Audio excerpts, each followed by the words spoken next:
the Miss Transglobal Philippines Top 5. The announcement of the top 5 will be followed by each candidate's Transcending campaign speech. Each finalist will have a minute to showcase your Transcending campaign. And if you hear the sound, ding ding, your time is over.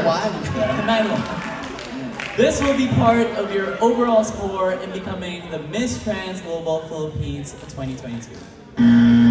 Oh, that's how that's Golden buzzer. Let me try again. What's the sound? What's the sound? Paano po yung sound? Yes, Paano po that's the sound. Alright, are you guys ready?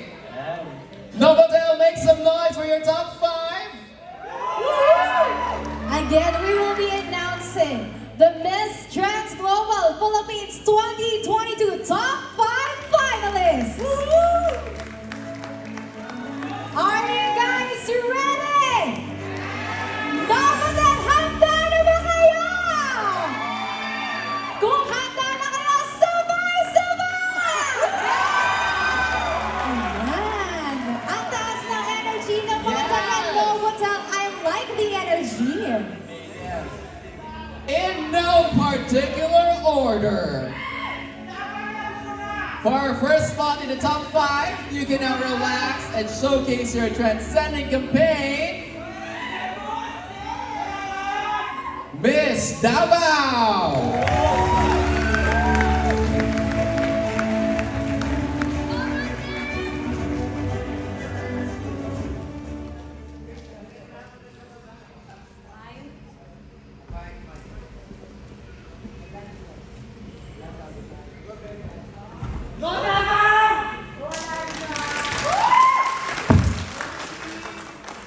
Maayong gabi. I've been bullied and even cancelled for so many unacceptable reasons, and it leads me to become somebody just to be liked by other people. I want to become perfect nor have the beauty definition of the society because I think that these things will make people realize that I should deserve to be appreciated and loved. But I realize that things is not what I truly need. What I need is self-love, self-care, and self-acceptance.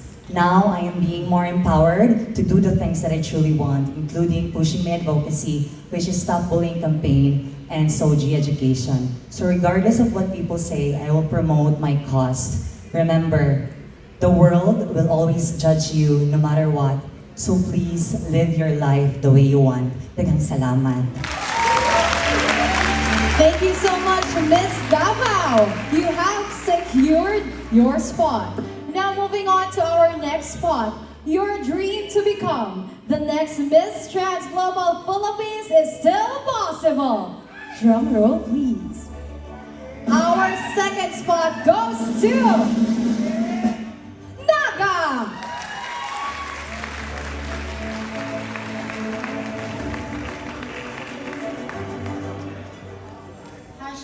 #TransService. For the second time, I joined this pageant, but this time I will be a candidate that knows how to walk the talk of the Miss Transglobal Philippines organization. This time, I want to promote that most all of us are not having the proper consultation regarding gender affirmation and hormonal therapy.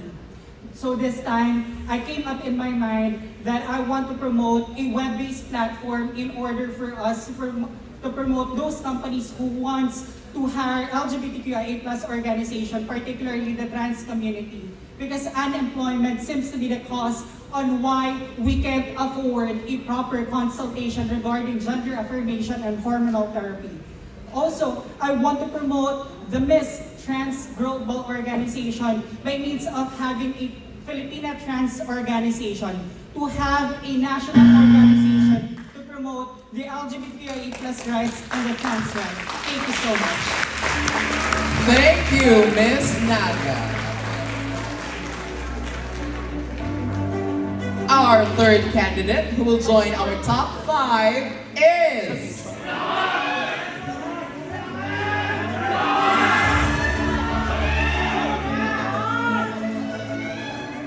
Pageant!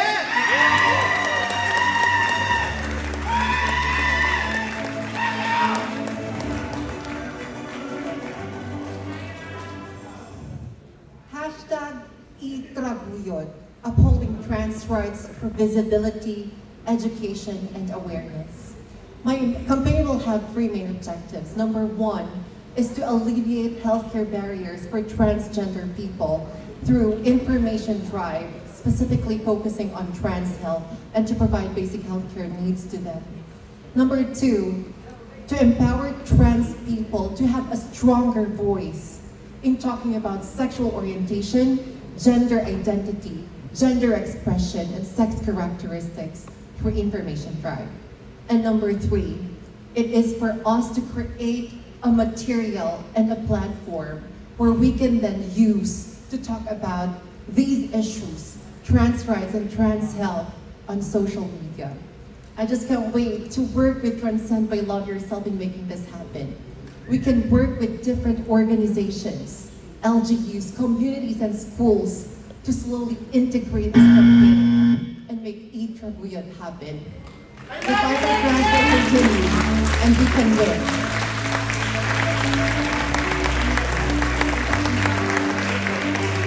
Thank you, Miss Benguet. 2 spots left. Are you the next Miss Transglobal Philippines? You're now part of the top 5, Miss Surigao del Sur.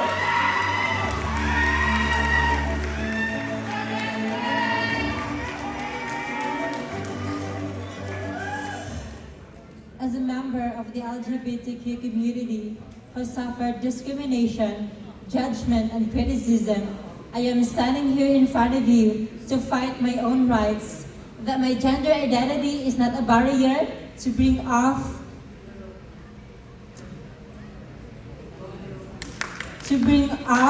and accomplish the dream that I wanted to have.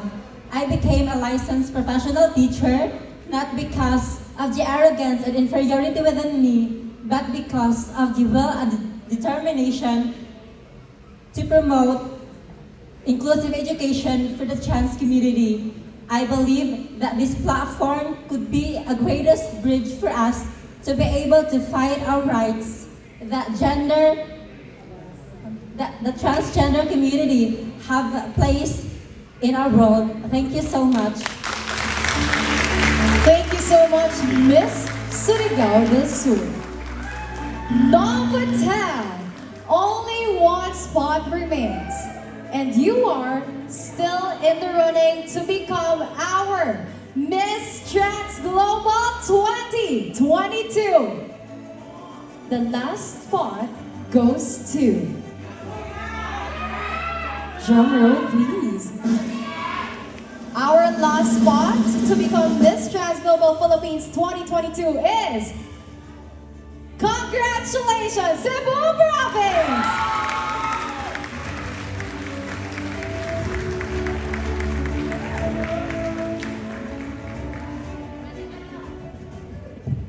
Even if I'm wearing a dress, some people still address me a man and Mr. That drove me to create my hashtag #TeachShares as my campaign. This advocacy and grounded with gender sensitivity in the workplace, especially for those trans faculty who were misgendered and rejected. As one of the educators in medical schools in Cebu, I crafted a performance appraisal system that would allow to assess employees' performance as a whole without being misgendered or without gender bias at all. As my advocacy slowly, not just with the help of my workplace, but other schools and universities, and even in the community, to be more sensitive with our LGBTQIA family, brothers and sisters. Ultimately, I pray that inclusivity will be in place and inclusivity will follow. Because, as they say, inclusion is to merely tolerance, but unquestioned acceptance. Maayong gabi. Thank you and congratulations, Cebu Province. Ladies and gentlemen, give it up for your top 5 finalists of Miss Transglobal Philippines 2022. And I'd also like to thank all the other ladies Yes, you are all, these guys are Yes, beautiful. congratulations to all our ladies. All the ladies. And of course, once again, ladies and gentlemen, Novotel,